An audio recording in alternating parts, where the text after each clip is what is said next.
Dans ce rappel numéro 4, nous allons nous poser une question: comment préparer une solution par dilution? Donc, vu en secondes, on va aller assez vite. Diluer une solution, c'est diminuer sa concentration en ajoutant du solvant.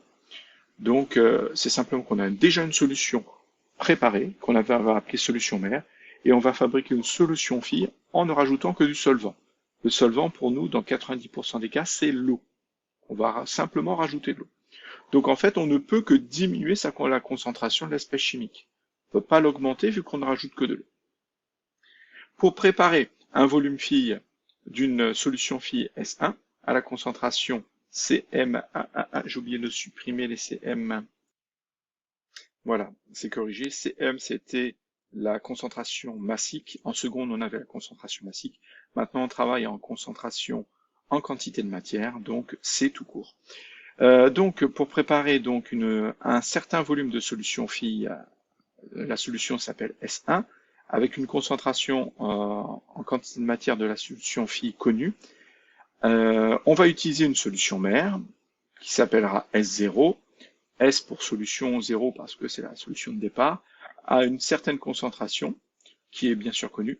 On doit d'abord calculer le volume de prélèvement, c'est-à-dire le volume de solution mère dont j'aurai besoin pour fabriquer ma solution. Ça veut dire que qu'est-ce qu'il faut connaître ici? Il faut connaître le volume de solution que je veux préparer de la solution fille, la concentration finale de la solution fille que je veux préparer, la concentration de la solution mère, et je dois calculer donc le volume de prélèvement, c'est-à-dire la quantité de solution mère dont j'aurai besoin et sur lequel je vais rajouter de l'eau distillée. Donc la formule pour calculer le volume de la solution mère est celle-ci.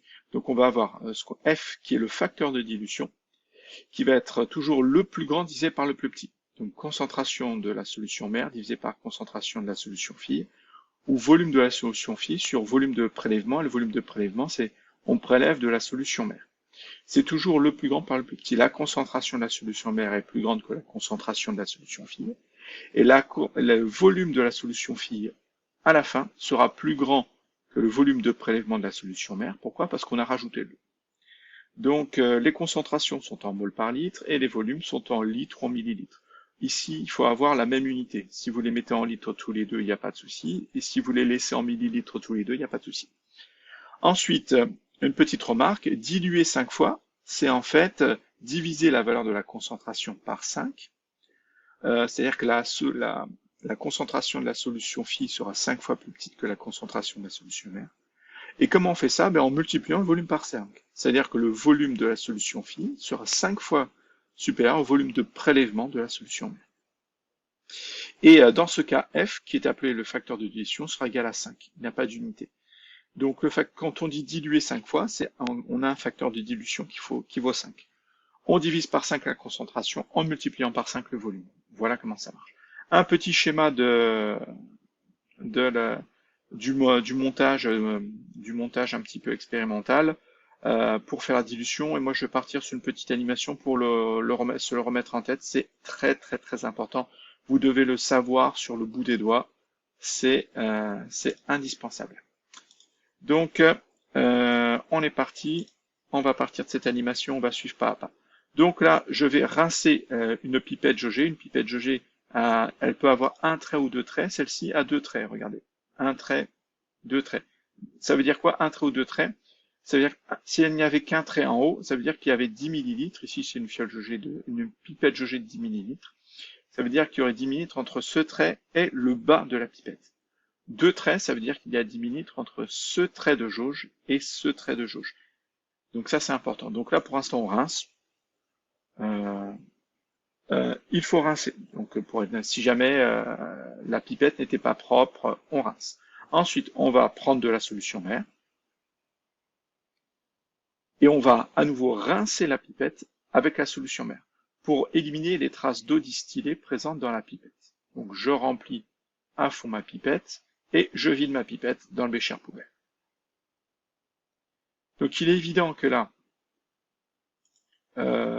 j'ai déjà décidé que le volume de la solution mère à prélever était de 10 millilitres, vu que j'ai choisi une pipette jaugée de 10 millilitres.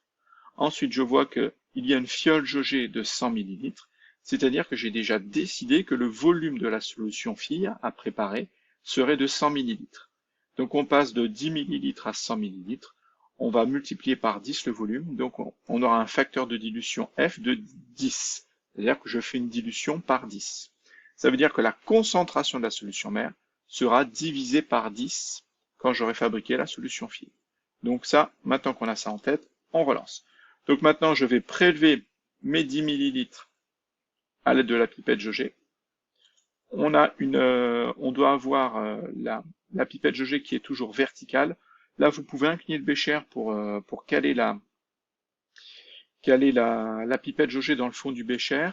On doit placer le regard au niveau du trait de jauge pour bien s'assurer qu'on passe bien le bas du ménisque au niveau du trait de jauge. Ensuite, on incline la fiole jaugée pour créer un angle normalement de 45 degrés et on va laisser couler doucement, sans forcer l'écoulement, la solution mère dans la solution, en s'arrêtant au deuxième trait de jauge. Et bien sûr, on doit placer le regard au niveau du deuxième trait de jauge. Une fois qu'on a fait ça, on a mis ici donc 10 ml exactement, c'est 10,0 ml. La précision des pipettes généralement est celle-ci, donc elle est précise à 0,1 ml près. Donc 10,0 ml ont été prélevés. Donc maintenant je pose la pipette jaugée. Alors je devrais la rincer, hein, mais je la pose sur un papier essuie-tout. Je vais compléter avec de l'eau distillée jusqu'aux 2/3 ou aux 3/4. Je vais placer le bouchon agité. Attention à l'agitation, on n'agite pas de haut en bas, on essaye d'agiter de droite à gauche. Le but est d'éviter, il faut éviter qu'il y ait de la solution sur les parois. Parce que la solution qui sera sur les parois ici ne sera plus comptée pour quand on ajustera le trait de jauge. Donc on agite de droite à gauche. Pour une dilution, c'est pas trop gênant. Pour une dissolution, c'est un peu plus gênant. On peut faire des mouvements circulaires pour faciliter la dissolution, c'est-à-dire le fait de dissoudre le solide que l'on aurait utilisé. Mais là, on est en dilution, donc c'est pas trop gênant. Ensuite, on complète jusqu'au trait de jauge. Donc là, deux façons de faire. On utilise la piscette d'eau distillée jusqu'à environ ce niveau. Et arrivé ici, vu que vous êtes un peu paniqué, que en TP bac, en ECE, pour pas passer le trait de jauge, je vous conseille de prendre un nouveau bécher avec de l'eau distillée, prendre une pipette Pasteur et venir faire du goutte à goutte quand vous êtes arrivé à ce niveau-là pour bien mettre votre trait de jauge correctement, pour avoir le ménisque correctement placé sur votre trait de jauge. C'est vraiment ce qu'il y a le mieux à faire. Parce que là, si vous appuyez trop sur la piscette, vous allez en mettre trop. Il y a au moins une chance sur deux pour que vous en mettiez trop. Donc il faut être le plus précis possible.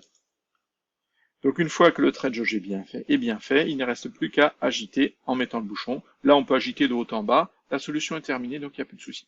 On n'oublie pas d'étiqueter ou de marquer, alors pas forcément sur la fiole jaugée parce qu'on va placer la solution dans un bécher.